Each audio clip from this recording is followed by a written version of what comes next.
je cède la parole sans tarder à notre invité qui vient de loin, Madame Maria Ron Balsera,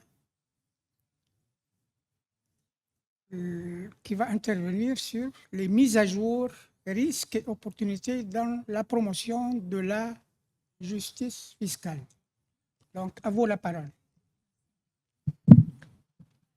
Et en anglais, hein? Merci, et je suis désolée parce que mon français n'est pas suffisant pour présenter en français, donc je vais parler en anglais seulement. Mais je voudrais vous remercier, et particulièrement les OTE, la SCAF, et je suis très honorée d'être ici parmi cet excellent panel. Donc, je parle anglais, tout le monde, avec cet ici, si on ne parlait pas l'anglais. Parce qu'il fait attention, je vais poser des questions. Okay? So I'm going to ask you some questions. And sorry again for speaking in English. And thank you very much for the interpreters because you are doing an amazing, amazing job. There are many people here, but we don't know how many of you are in the different sectors. My guess is that there are at least 5 sectors. There is the academia, right? Students, but also professors, etc. There are people who work in the government, so it could be in the revenue services, but they could also be lawyers, etc. There could also be some people working in think tanks, right? There could be also some people working as advisors, maybe the Big Four, etc. And some other people working in civil society, plus the amazing, amazing people helping with the logistics and making sure that this conference is the amazing conference that it has been. So I'm going to ask you to put your hand up when I name your category. And this is going to help me see whether you can understand what I'm saying, okay? So please put your hand up if you are in academia. Because I see a lot of young people, but these days, you know, with Botox and argan oil, you can never tell. So, and also with the long life learning. Thank you. Please put your hand up if you work for the government of your country. Government, I know that some people, okay, fewer. Please put your hand up if you work in think tank or civil society organizations. Yay. See a lot of enthusiasm at the back of the room. Put your hand up if you work as an advisor, independent, or for the Big Four. Okay, a few of you as well. And then put your hand up as well if you are working, helping with the logistics. And I know that many of you have many hats. Good. Now, thank you very much. And then there are some other people who are just here and they are confused, but you know, they find it nice and comfortable, right, in this room, if they don't belong to any of these groups. Now, my second question is going to be about human rights and the role in this framework convention. And I'm going to ask you to do with your fingers if you think that they have the best role, that they are absolutely crucial for the negotiations to uphold the human rights. Then you are going to give it a 10. If you think that it's like, wow, they don't have anything to do with the Framework Convention, what is she talking about, human rights? Then you will go for a 0, okay? And then there is all the things in between, you know, like 9, 8, 3. So please think about it. How important, how relevant or helpful do you think that human rights are going to be for these negotiations, for the Framework Convention and the 2 protocols? Please put your hand up, like both of them, or you only think that it is less than 5 or less than 5, only 1? Wow, that's great. Already a lot of support. I was hoping for lower, and then we could just build it up. But this is, you know, I feel that I'm preaching to the converted, which is always good as well. So I'm going to ask the lovely Shaima to please put the slides, if she can. Where is she? Like, yeah, perfect. I have the slides here, and I'm hoping that this would work when I press the button. Okay? So maybe it doesn't work. Do I need to, is it, I'm just pressing random buttons here. Do you know how to pass the slide? Do you? Thank you. Thank you very much. Or maybe I need to go closer. No. Okay, but I'm going to start, okay, until someone else helps me. So as you have heard, this is a new era for tax justice, right? This UN Framework Convention, this is the result of, I would say, more, so which one is it, sorry? This one, the one at the bottom? This one, thank you, merci. Okay, so this is the result of more than a decade. Some people talk even about 3 decades of work, not only by civil society, but by many other people, right? The result to have this multilateral convention at the UN. And why is this so important? Because, sorry, look at this. I'm hoping that you can see what I've written there, because we are moving to an inclusive tax cooperation mechanism. So what we had before was the rule of the OECD that, not by coincidence, was created as the decolonization movement when the colonies became independent. The OECD was created at the same time as a way of keeping the control, right, of many of these things. The interest, and the OECD is also called the Club of Rich Nations. I know that many of you would disagree, but just hear me out, okay? Just bear with me in that sense. But, just like when it was created, it was very much to uphold the interests of these rich nations. We know how difficult it is to form part of the OECD. And we also know that not all countries have the same weight at the OECD. And it is the same at the IMF. It is the same at the World Bank, right? And some of the important bodies that are included in there are multinational corporations who have a big lobby and have the ear of the OECD stakeholders, decision makers, also the IMF and the World Bank, and the same for the high network individuals, right? The super rich, the big investors, right? And they do have this colonial legacy. And for many years, we have seen that the tax rules, we know that tax systems, the tax rules are not neutral, okay? So if they teach you that, I'm sure that they don't teach you that in the school, but they are never neutral. They always have an aim, right?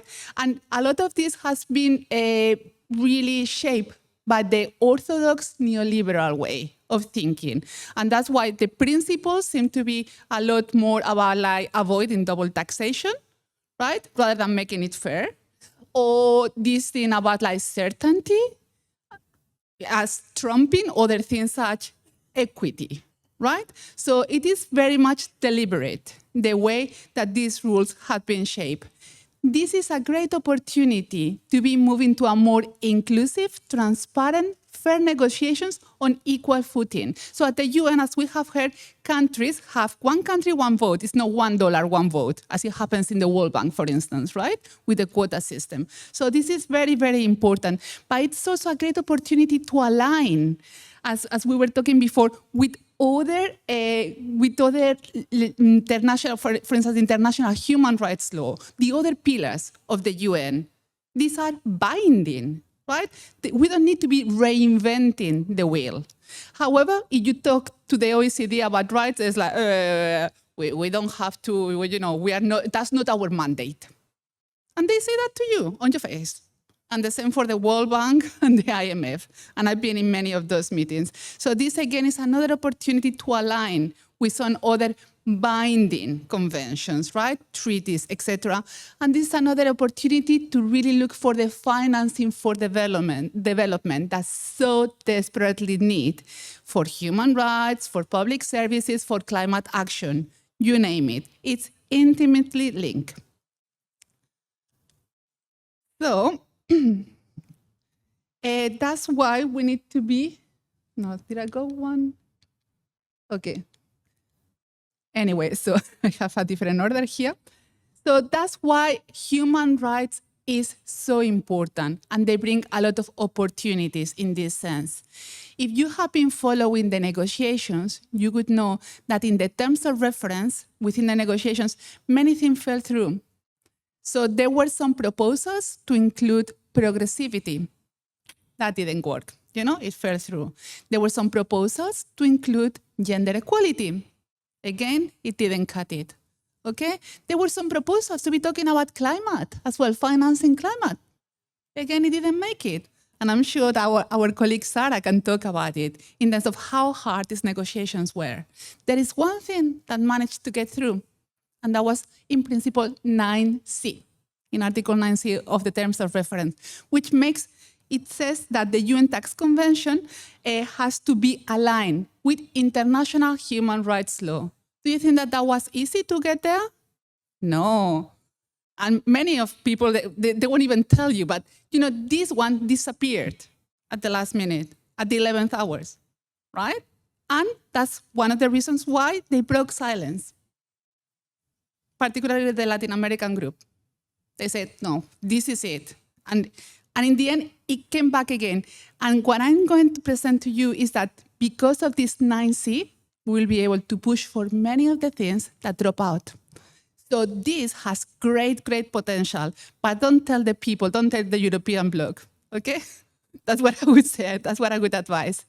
And that's because bringing in the human rights law really will help us to guide the principles, right? When we are talking about the terms of reference. And I would say as well that the price is in the convention, in the framework convention, not in the protocols. And that's why, because each of the protocols, as you are aware, would have to then be signed and ratified. But you cannot sign and ratify a protocol without actually signing and ratifying the convention. So whatever you have in the convention, that's what you have for sure, right? So let's try to have a substantive one, which is another debate. How substantive could it be to try to get enough support from all the countries? This is a really big debate, and many people think that it has to be only a skeleton to be then developed by the protocol. I think that that's already, undermining ourselves, because there is no guarantee that by being a skeleton, we would get the support of those who have been blocking or really putting barriers. I would actually think that we should be aiming for a good substantive one. And I think that human rights has a lot to offer because, as I said before, this is legally binding and most countries have signed, ratified, most of them, at least the Convention of the Rights of the Child, okay? With the exception of the US, of course. So we have, when we are bringing in human rights, we provide a moral and legal framework for assessing tax policies. We also provide this progressive and equitable aim of the tax systems, which is essential when we are funding rights such as health, education, housing, but also climate action, right? We also bring this accountability, transparency, and participation that we have been discussing before, like this is something new. No, I'm sorry, this is not new. Countries have an obligation, a human rights obligation to be providing this. So let's not reinvent the wheel. Let's just get this anchor of legality that human rights law provides. And by framing taxation as a human rights issue, we shift the debate from efficiency alone to fairness, equity, and dignity.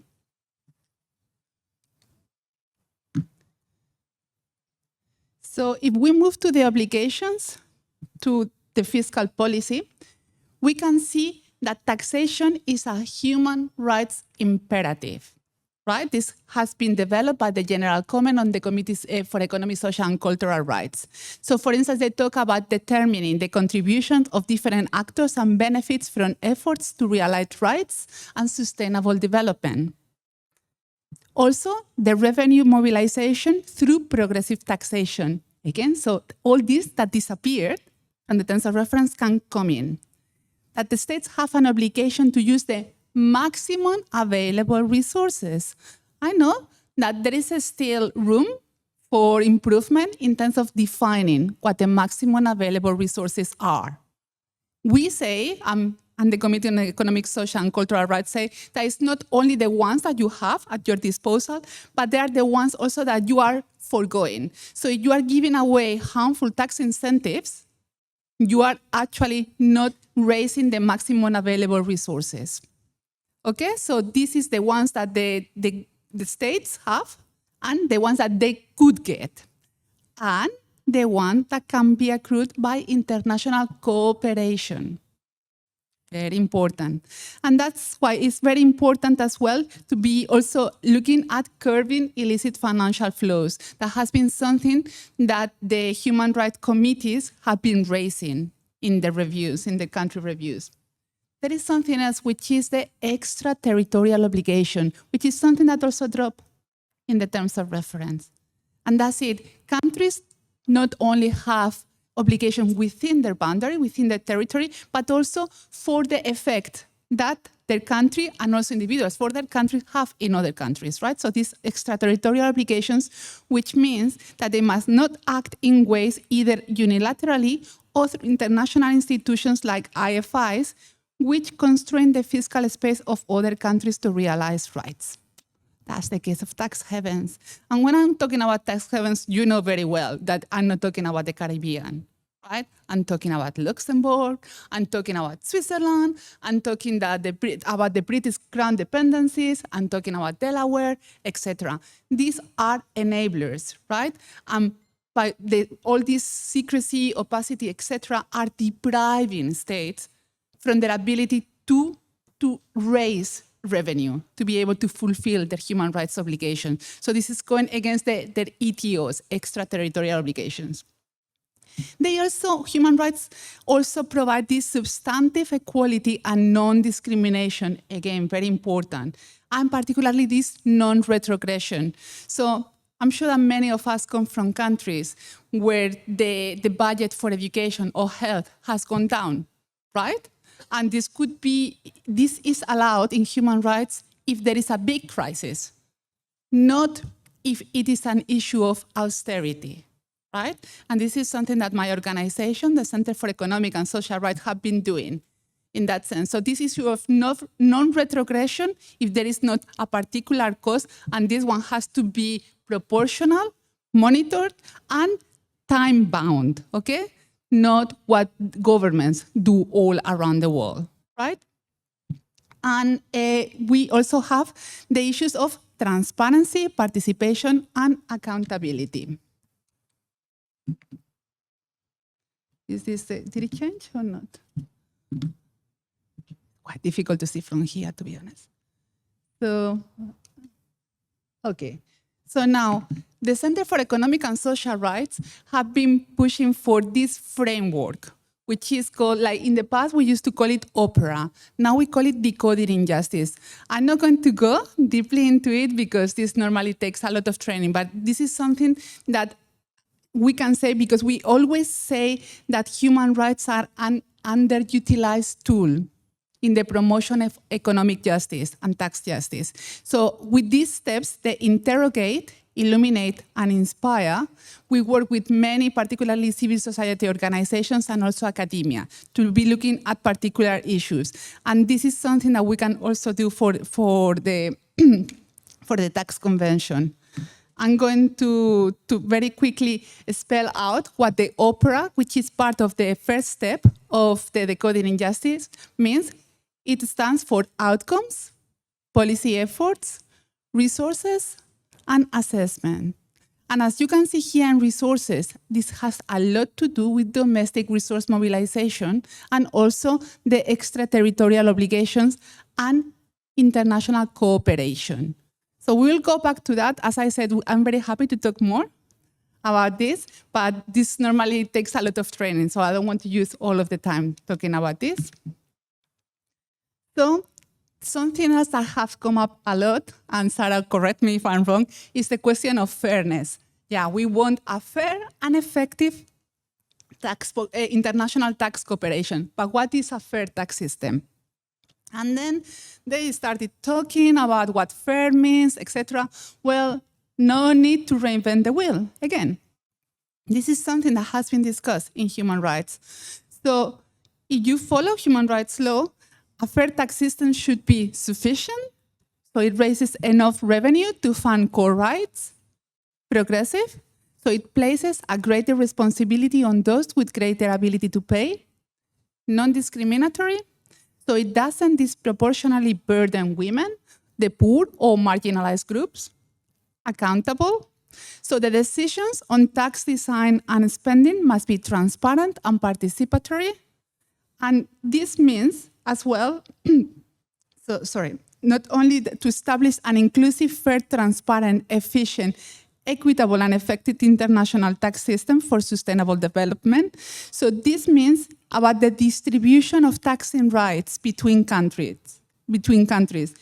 It refers more broadly to whether international tax cooperation enables governments to raise and use revenues in ways that are consistent with human rights obligations and sustainable development goals.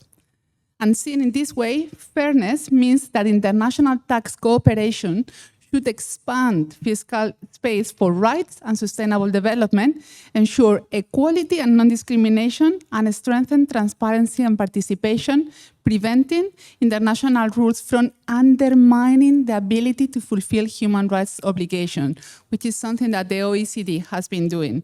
And it is about building a tax system that serves people and rights and collective development, rather than profit and multinational corporations. I don't know how much you can see this, but this is the benefits of embedding human rights into the UN Tax Convention, right? Just to spell them out. This also really strengthens the legitimacy and inclusivity, because a human rights approach ensures inclusive participation of all voices, especially from developing countries, especially from Africa, that has been largely absent in the OECD, World Bank, or IMF decision-making. It legitimizes the convention as a truly global framework. Also because it really brings in equity and redistribution, which is completely absent in the terms of reference or anything else, which is like by making fairness and progressivity central principles, the UN Framework Tax Convention can help reverse global inequality, ensuring multinational corporations and the wealthy contribute to their fair share. So we don't need an extra protocol. We just need to be able to apply this. And again, just repeating, the 9C provides for this. The third one is accountability. Human rights framework introduce monitoring and accountability mechanisms, helping ensure that tax rules serve people, not profit. Fourth, resource mobilization for development. By curbing tax abuse and increasing fair revenue collections, states will be better able to finance essential services and green transition, advancing the SDG, the Sustainable Development Goals, and human rights obligations simultaneously. They are not competing. And the fifth one is about policy coherence, right? Which is to do with certainty, as we were talking before, in terms of the bilateral and multilateral, right, treaties. So a rights-based approach helps align fiscal policy with other commitments on climate justice, gender equality, and social protection. So in essence, integrating human rights is not a constraint. It is a roadmap for sustainable and inclusive prosperity. Now I'm going to go into Protocol 1 and Protocol 2. And as a caveat, I would say that we actually submitted, we made 2 submissions for the TOR and before, for when they were calling for opinions, etc., after the resolution was passed, particularly on the TOR. We had not had the time or the bandwidth to produce a specific submission for the Protocol 1 and Protocol 2. Many partner organizations have asked us to do that. We haven't had the time, but we will be very happy to help other people as well. I'm going to only give you some, so kind of like ideas in terms of how human rights could help in these 2 protocols. On the first protocol, it would really help to embed human rights because it would provide more reasons for the fair revenue distribution for Global South, fiscal space for health, education, social protection, all those rights, and transparency and corporate accountability. Because by prioritizing equity in revenue distribution, ensuring that countries where users and economic activity actually occur can collect fair taxes, then we would be able to discharge our human rights obligations. This could also help safeguarding fiscal space for rights, helping states generate resources to fund health, education, and social protection. It would also help in terms of the promoting global fairness, reducing the structural inequalities between high-income countries and developing countries in the digital economy. And it could also help enhance transparency, requiring data sharing and public reporting that aligns with accountability and the principles of human rights law. In short, it ensures that taxing digital services benefits everyone, not just global corporations or the headquarter countries. In terms of the Protocol 2, the benefits of embedding human rights would be equal participation for all states, transparency and human rights impact review, and fair rights-based accountability mechanisms, right? Because we know that historically, dispute resolution mechanisms have favored wealthy states and corporates, right? And often sidelining developing countries and civil society.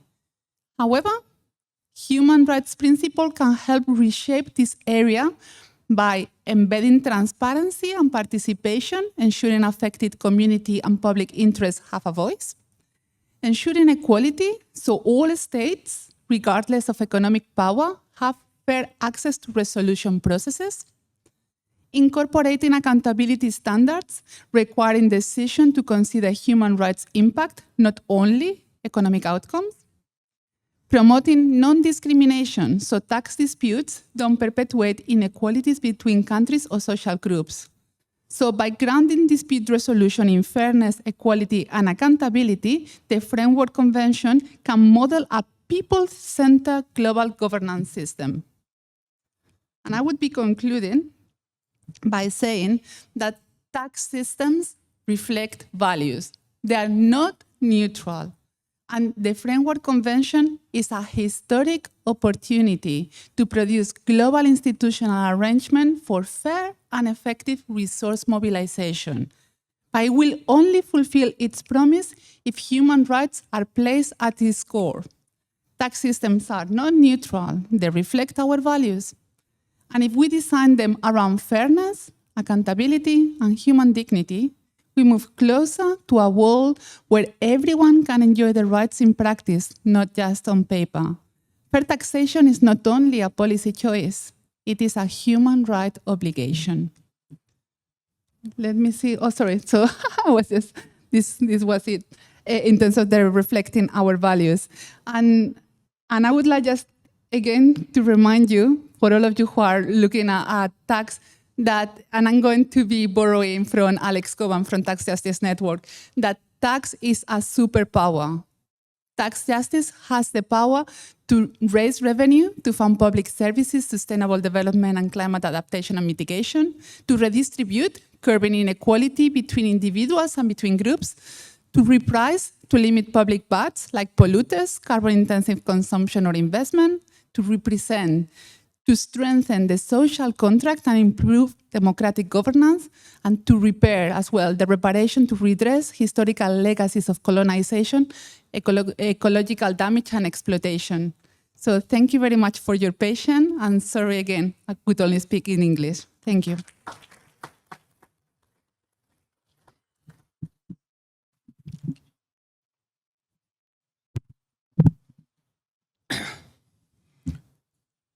Donc, on vous remercie, chère Madame Maria Ron Balsera, pour cette excellente communication et surtout pour cette approche d'une militante des droits de l'homme. لأن هي مقاربة حقوقية، مقاربة من خلال حقوق الإنسان، وما أحوجنا إلى مثل هذه المقاربات. يعني مقاربة بالملموس، ما فيهاش تنظير، ومقاربة يعني ربط المنظومة الضريبية المنشود يعني أحداثها منظومة ضريبية عالمية بمنظومة حقوق الإنسان في شموليتها، وخاصة الحقوق الاقتصادية والاجتماعية. لأن أنا بصراحة فوجئت بهكذا مقاربة تدرج حقوق الإنسان في علاقة بالكوبيراسيون فيسكال انترناسيونال وفيما يجري في أروقة الأمم المتحدة. إذا كلمات معبرة، مفاتيح، توزيع الثروة، توفير الموارد، ضمان شفافية، محاسبة، مساءلة، والهدف عدالة، إنصاف إلى حد الإنصاف. إذا الهدف الوصول إلى منظومة عادلة ومنصفة. إذا في هذه المداخلة حضور للمجتمع المدني وللمناضلين الحقوقيين. إذا أشكرك على هذا، أنا بصراحة فوجئت بهذه المقاربة التي تربط ما هو نظري بما هو ملموس، وخاصة في مسألة فيها إشكاليات. يعني موضوع العدالة والإنصاف هو موضوع إشكالي، سابوز بوكو دو بروبليم. مثلا احنا في تونس إذا كان بور اسيي دو كونتكستواليزي الوضع في تونس نحكيه برشا على العدالة الجبائية، ولكن لما نقرأه قانون المالية نحس أنه آخر اهتمامات المشرع هي العدالة الجبائية. موجودة في الخطاب، ولكن إذن هي مشاكل ملموسة. في بعض الأحيان مقاربة جندرية كذلك موجودة تلميح. إذن أشكرك على هذه المداخلة القيمة اللي تدخلنا في صميم ما هو ملموس وعملي.